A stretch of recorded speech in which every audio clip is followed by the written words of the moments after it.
and ask ourselves, is the smoke and heat damage consistent with that amount of fuel being ignited?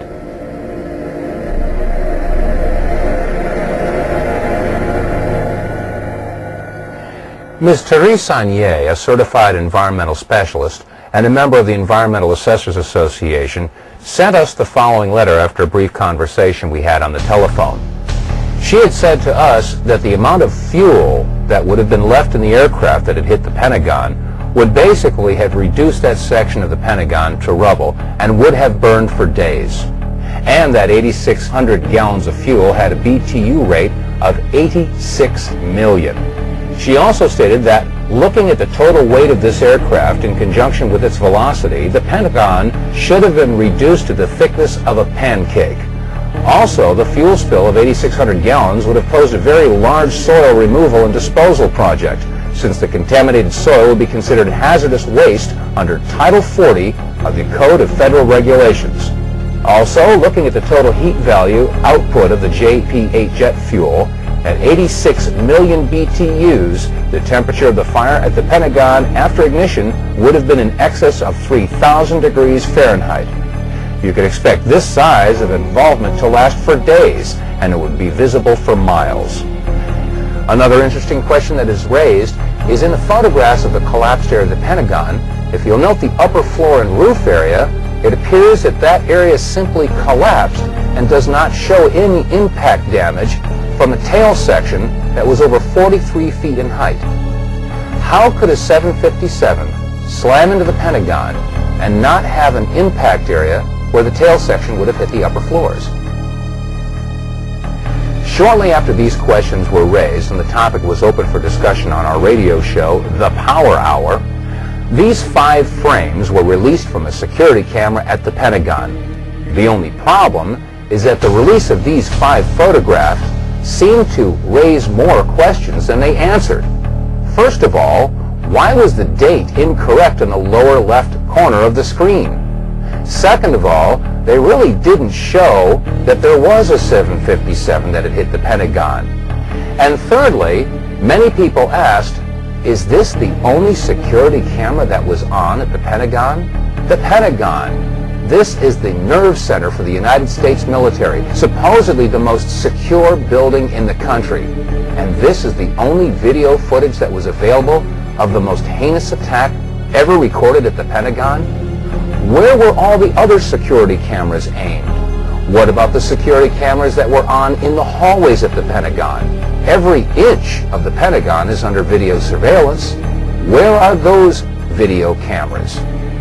We also had a report about a gas station whose video camera was pointed in the exact direction where the 757 would have hit the Pentagon. Shortly after the event, it was reported that federal officials showed up at that gas station and confiscated that footage.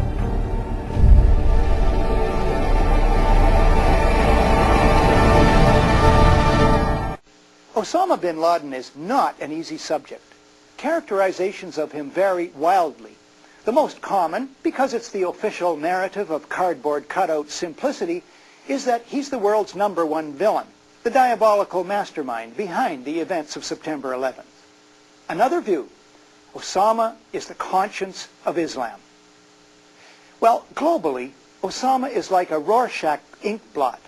His character and role morph into what various publics project upon him, based on what they're led to believe. Take books. There's an adage you can't tell a book by its cover. Maybe so, but you can tell it by its index. Bin Laden, the man who declared war on America, is by Joseph Bodansky, former senior consultant to the Pentagon and U.S. State Department. Bodansky explains a vast global conspiracy, it says in the foreword. The index entries on bin Laden in this 440-page book run almost 2 pages. But there are just 4 references to the CIA, mostly brief, and they reveal nothing.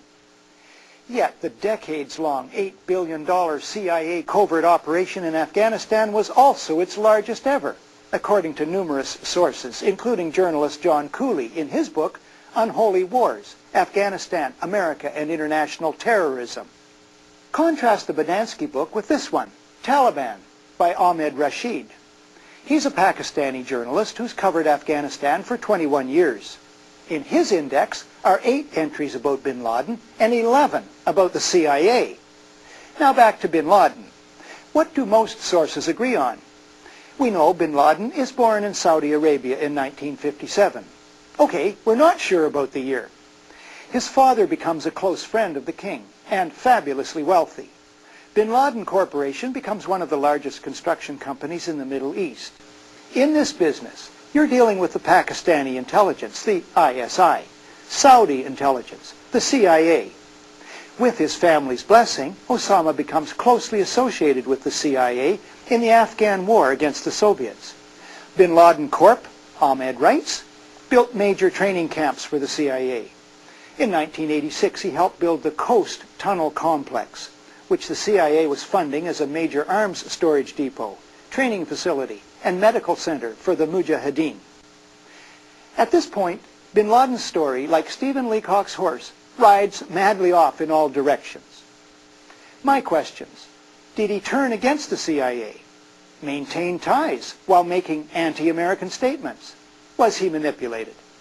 Former associates describe him as deeply impressionable, always in need of mentors. Rashid writes, "You're forced to turn to a larger canvas," as in the final draft of this to-be-published book, The War on Freedom, Causes and Consequences of 9/11, by Nafiz Ahmed, Executive Director of the Institute for Policy Research and Development in Brighton, England.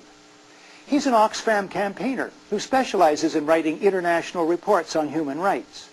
News of his reports have been carried by Reuters, Associated Press, The Guardian, The Independent, The Jewish Chronicle, and the London Jewish News. Ahmed writes that bin Laden is merely a piece in a chess game. The stakes of the game are the last of the world's oil reserves and the Bush administration's consolidation of power to pursue a drastic, unlimited militarization of foreign policy on a massive and unprecedented scale required by long-standing elite planning while crushing domestic dissent and criminalizing legitimate protest. I believe that if we shrink from testing Ahmed's overview and accept only the headlines of the day, we will fail to see the forest for the trees. The USA helped recruit, train, and equip thousands of killer mujahideen in the anti-Soviet war. Ahmed's book and other evidence shows the recruiting of and training of terrorists, including those in Al-Qaeda, has continued for years. The White House went underground with this aid. This is detailed in the 1993 book, The Outlaw Bank, A Wild Ride into the Secret Heart of BCCI. BCCI stands for Bank of Credit and Commerce International. It collapsed after exposure of its massive fraud and corruption. The book's authors are Jonathan Beatty and S.C. Gwynne. Beatty was an investigative reporter and senior correspondent for Time magazine. Gwynne, Time's economics editor and author of Selling Money. Further evidence of the long and deep involvement of the CIA in terrorism is found in the 1987 book, Crimes of Patriots, A True Tale of Dope, Dirty Money, and the CIA, by Jonathan Whitney. Whitney, at the time, had been a Wall Street Journal reporter for 16 years. He wrote that neither the director of the CIA nor the deputy director had, in his career, shown any reluctance to shed American or foreign blood in covert military operations.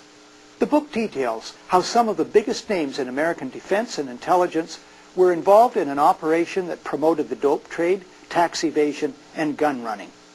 Michael Springman is a Washington lawyer. He worked for the U.S. State Department's Foreign Service for 20 years. He spent 2 years as chief of the visa section at the U.S. consulate in Jeddah, Saudi Arabia.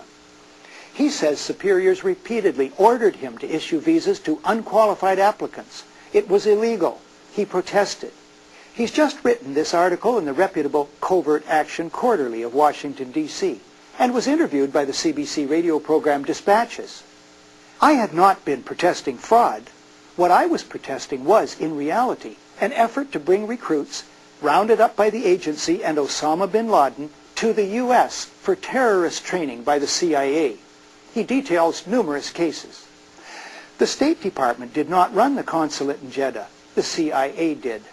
Of the roughly 20 Washington Dispatch staff there, I know for a certainty that only 3 people, including myself, had no ties, either professional or familial, to any of the U.S. intelligence services. Now, what bugs me to no end is that mainstream media journalists function as if these books, written by the most professional in their own ranks, they function as if these books don't exist. Fellow journalists, the dots exist. For goodness sakes, connect them while you can. There are plenty of what we call in the news business pigs, solid current evidence, new dots. But these dots, past and present, are never connected. Take this November 22nd front page story in the Globe and Mail. I almost missed the startling information in this myself because the headline indulges a stereotypical Canadian self-put-down. Us stupid Canadians, we let a terrorist, one Ali Mohammed, get away. The real story is buried. Mr. Mohammed was a U.S. Army sergeant but trained bin Laden's bodyguards. What? Ali Mohammed was in the Americans' good books. Ali Mohammed wasn't so shadowy in those days. He was one of their guys. The headline on this story might have read, USA protected top Al-Qaeda operative, and it might well have been the banner. Author Nafiz Ahmed's own conclusion is that the documentation strongly suggests the United States, or more precisely, significant elements of the U.S. government, military, and intelligence, had extensive foreknowledge of the 11th September attacks and were in various ways complicit in those attacks. All this and more must be considered when asking what really happened on September 11th. And where is bin Laden, you ask? Have journalists stopped asking? Why?